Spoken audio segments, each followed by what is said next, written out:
हरे कृष्णा दोस्तों, आज के वीडियो में हम आपके लिए लेकर आए हैं पुरुषोत्तम मास में पड़ने वाली पद्मिनी एकादशी, जिसे कमला एकादशी भी कहा जाता है। तो आज के वीडियो में हम इसकी व्रत विधि, इसका महात्म और व्रत कथा जानेंगे। धर्मराज युधिष्ठिर बोले कि हे भगवान, अब आप अधिक मास शुक्ल पक्ष की एकादशी के बारे में बताइए। उस एकादशी का क्या नाम है तथा उसके व्रत की विधि क्या है, सो समझा कर कहिए। श्री कृष्ण बोले कि हे राजन, अधिक मास अर्थात लौन की एकादशी का नाम पद्मिनी है। इस एकादशी के व्रत से मनुष्य विष्णु लोक को जाता है। हे राजन, इस विधि को मैंने सबसे प्रथम नारद जी से कहा था। यह विधि अनेक पापों को नष्ट करने वाली तथा भक्ति और मुक्ति प्रदान करने वाली है। आप ध्यान पूर्वक श्रवण कीजिए। दशमी के दिन ही व्रत की विधि शुरू हो जाती है। इस दिन कांसे के पात्र में भोजन, मांस, मसूर, चना, शहद, शाक और पराया अन्न नहीं करना चाहिए, अर्थात नहीं खाना चाहिए। इस दिन बिल्कुल पवित्र भोजन करना चाहिए और नमक भी नहीं खाना चाहिए। इस रात्रि को भूमि पर शयन करना चाहिए और ब्रह्मचर्य पूर्वक रहना चाहिए। एकादशी के दिन प्रातः उठकर नित्य क्रिया से निवृत्त होकर दातून करनी चाहिए और 12 कुल्ला करके पुण्य क्षेत्र में स्नान करके चले जाना चाहिए। उस समय गौमय मृतिका, तिल, कुश तथा आमल की चूर्ण से विधि पूर्वक स्नान करना चाहिए। स्नान करने से प्रथम शरीर में मिट्टी लगाते हुए उसी से प्रार्थना करनी चाहिए कि हे मृतिके, तुमको भगवान ने सतबाहु रूप धारण करके निकाला है। ब्रह्मा जी ने तुम्हें दिया है और कश्यप जी ने तुमको मंत्र से पूजा है, इसलिए तुम मुझे भगवान की पूजा करने के लिए शुद्ध बना दो। समस्त औषधियों से पैदा हुई गौ के पेट में स्थित रहने वाली और पृथ्वी को पवित्र करने वाली आप मुझे शुद्ध कर दीजिए। ब्रह्मा जी के थूक से पैदा होने वाली रात्रि, तुम मेरे शरीर को छूकर मुझे पवित्र करो। हे शंख चक्र गदाधारी देवों के देव जगन्नाथ, आप मुझे स्नान के लिए आज्ञा दीजिए। इसके बाद वरुण को जप करके स्नान करना चाहिए। पवित्र तीर्थों के अभाव में उनका स्मरण करते हुए किसी तालाब में स्नान करना चाहिए। स्नान करने के पश्चात सफेद वस्त्रों को धारण करके तथा संध्या तर्पण करके मंदिर में जाकर भगवान की पूजा करनी चाहिए। राधा सहित भगवान की प्रतिमा या पार्वती सहित महादेव की प्रतिमा बनाकर पूजन करें। धान्य के ऊपर मिट्टी या तांबे का घड़ा रखना चाहिए। उस घड़े को वस्त्र तथा गंध आदि से सुशोभित करके उसके मुंह पर तांबे, रुपए या सोने का पात्र रखना चाहिए। उस पात्र पर भगवान की प्रतिमा को रखकर धूप, दीप, नैवेद्य, पुष्प, चंदन आदि से उनकी पूजा करनी चाहिए। इसके बाद भगवान के सामने नृत्य और गायन करना चाहिए। उस दिन पतित और रजस्वला स्त्री का स्पर्श नहीं करना चाहिए।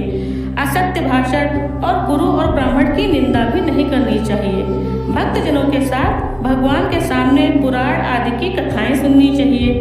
अधिक मास की शुक्ल पक्ष की पद्मिनी एकादशी या कमला एकादशी का व्रत निर्जला करना चाहिए। यदि मनुष्य शक्तिवान हो तो उसे जल पान या क्षुधाहार से व्रत करना चाहिए। रात्रि में जागरण करके कीर्तन करना चाहिए और भगवान के नाम का निरंतर जप करना चाहिए। इसके बाद मनुष्य को भगवान या महादेव जी की पूजा करनी चाहिए।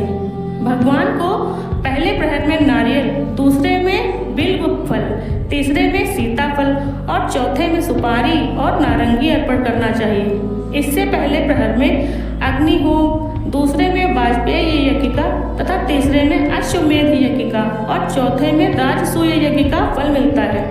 इस फल से अधिक संसार में न यज्ञ है, न विद्या है, न तप है, न दान आदि है। एकादशी का व्रत करने वाले मनुष्य को समस्त तीर्थ और यज्ञों का फल मिल जाता है। इस तरह से सूर्योदय तक जागरण करना चाहिए और स्नान करके ब्राह्मणों को भोजन कराना चाहिए। सब पदार्थ भगवान की प्रतिमा सहित ब्राह्मण को दान देना चाहिए। इस प्रकार जो मनुष्य विधि पूर्वक भगवान की पूजा और व्रत करते हैं, उनका जन्म सफल हो जाता है और इस लोक में अनेकों सुख को भोग कर अंत में वो विष्णु लोक को जाते हैं। हे राजन, मैंने आपको एकादशी के व्रत का पूरा विधान बतला दिया। अब जो पद्मिनी एकादशी का भक्तिपूर्वक व्रत करते हैं उनकी कथा कहता हूँ, ध्यानपूर्वक श्रवण कीजिए। एक सुंदर कथा पुलस्त्य जी ने नारद जी से कही थी। एक समय कार्तवीर्य ने रावण को कारागार में बंद कर रखा था। उसको पुलस्त्य जी ने कार्तवीर्य की विनय करके छुड़ाया। इस घटना को सुनकर नारद जी ने पुलस्त्य जी से पूछा कि हे महाराज, उस महावीर रावण जिसने समस्त देवताओं सहित देवराज इंद्र को भी जीत लिया था, उसको कार्तवीर्य ने किस प्रकार जीता, सो आप मुझे समझाइए। इस पर पुलस्त्य जी बोले कि हे नारद, आप पहले कार्तवीर्य की उत्पत्ति सुनो। त्रेता युग में महेश्वती नाम की नगरी में उपकीर्तिवीर्य राजा राज्य करता था। उस राजा के 100 स्त्रियां थीं, पर उसमें किसी के भी पुत्र नहीं था। उस राजा ने पुत्र की प्राप्ति के लिए यज्ञ किए, परंतु सब असफल रहे। अंत में तप के द्वारा ही सिद्धियों को प्राप्त जानकर तपस्या करने के लिए वन को चले गए। उनकी स्त्री जो कि हरिश्चंद्र की पुत्री थी, उसका नाम प्रमदा था, वस्त्र और आभूषणों को त्याग कर अपने पति के साथ गंधमादन पर्वत पर चली गई। उस स्थान पर इन लोगों ने 10 सहस्त्र वर्ष तक तपस्या की, परंतु सिद्धि नहीं प्राप्त हुई। राजा के शरीर में केवल हड्डियां ही रह गई। यह देखकर प्रमदा ने विनय सहित महासती अनसुईया से पूछा कि मेरे पतिदेव को तपस्या करते हुए 10 सहस्त्र वर्ष बीत गए, परंतु अभी तक भगवान प्रसन्न नहीं हुए जिससे मुझे पुत्र प्राप्त हो सके। अब आप मुझे कोई ऐसा व्रत बताइए जिससे मुझे पुत्र की प्राप्ति हो। इस पर अनसुईया जी बोली कि अधिक मास जो कि 32 महीने बाद आता है, उनमें 2 एकादशी होती है, जिसमें शुक्ल पक्ष की एकादशी का नाम पद्मिनी या कमला एकादशी है और कृष्ण पक्ष की एकादशी का नाम परमा है। उसके जागरण और व्रत करने से भगवान तुम्हें अवश्य ही पुत्र देंगे। इसके पश्चात अनसुईया जी ने व्रत की विधि बताई। रानी ने अनसुईया की बताई हुई विधि के अनुसार एकादशी का व्रत और रात्रि में जागरण किया। इससे भगवान विष्णु उन पर अत्यंत प्रसन्न हुए और वरदान मांगने के लिए कहा। रानी इस पर भगवान की स्तुति करने लगी। रानी ने कहा कि आप यह वरदान मेरे पति को दीजिए। प्रमदा का वचन सुनकर भगवान विष्णु बोले कि प्रमदे, मल मास अर्थात अधिक मास या पुरुषोत्तम मास मुझे बहुत प्रिय है, जिसमें एकादशी का व्रत तथा रात्रि जागरण तुमने विधि पूर्वक किया, इसलिए मैं तुम पर बहुत प्रसन्न हूँ। इतना कहकर भगवान विष्णु राजा से बोले कि हे राजेंद्र, तुम अपनी इच्छा के अनुसार वर मांगो, क्योंकि तुम्हारी स्त्री ने मुझको प्रसन्न किया है।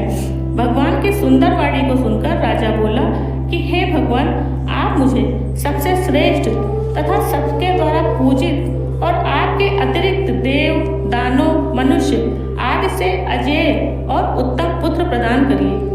भगवान उनसे तथास्तु कहकर अंतर्ध्यान हो गए। वह दोनों अपने राज्य को अब वापस आ गए। उन्हीं के वह कार्तवीर्य उत्पन्न हुए। वह भगवान के अतिरिक्त सबसे अजेय थे। इसी से उन्होंने रावण को जीत लिया था।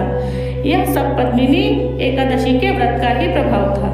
नारद जी से इतना कहकर पुलस्त्य जी वहां से चले गए। इस प्रकार भगवान बोले कि हे महाराज, यह मैंने अधिक मास के शुक्ल पक्ष की एकादशी का व्रत कहा है। जो भी मनुष्य इस व्रत को करता है वह विष्णु लोक को जाता है। बोले श्री हरि विष्णु भगवान की जय, लक्ष्मी मैया की जय। तो दोस्तों, ये थी कमला एकादशी की व्रत कथा। इसी तरह की और धार्मिक कथाओं के लिए चैनल के साथ जुड़े रहें। मिलते हैं अगले वीडियो में। तब तक जय श्री कृष्णा, राधे राधे।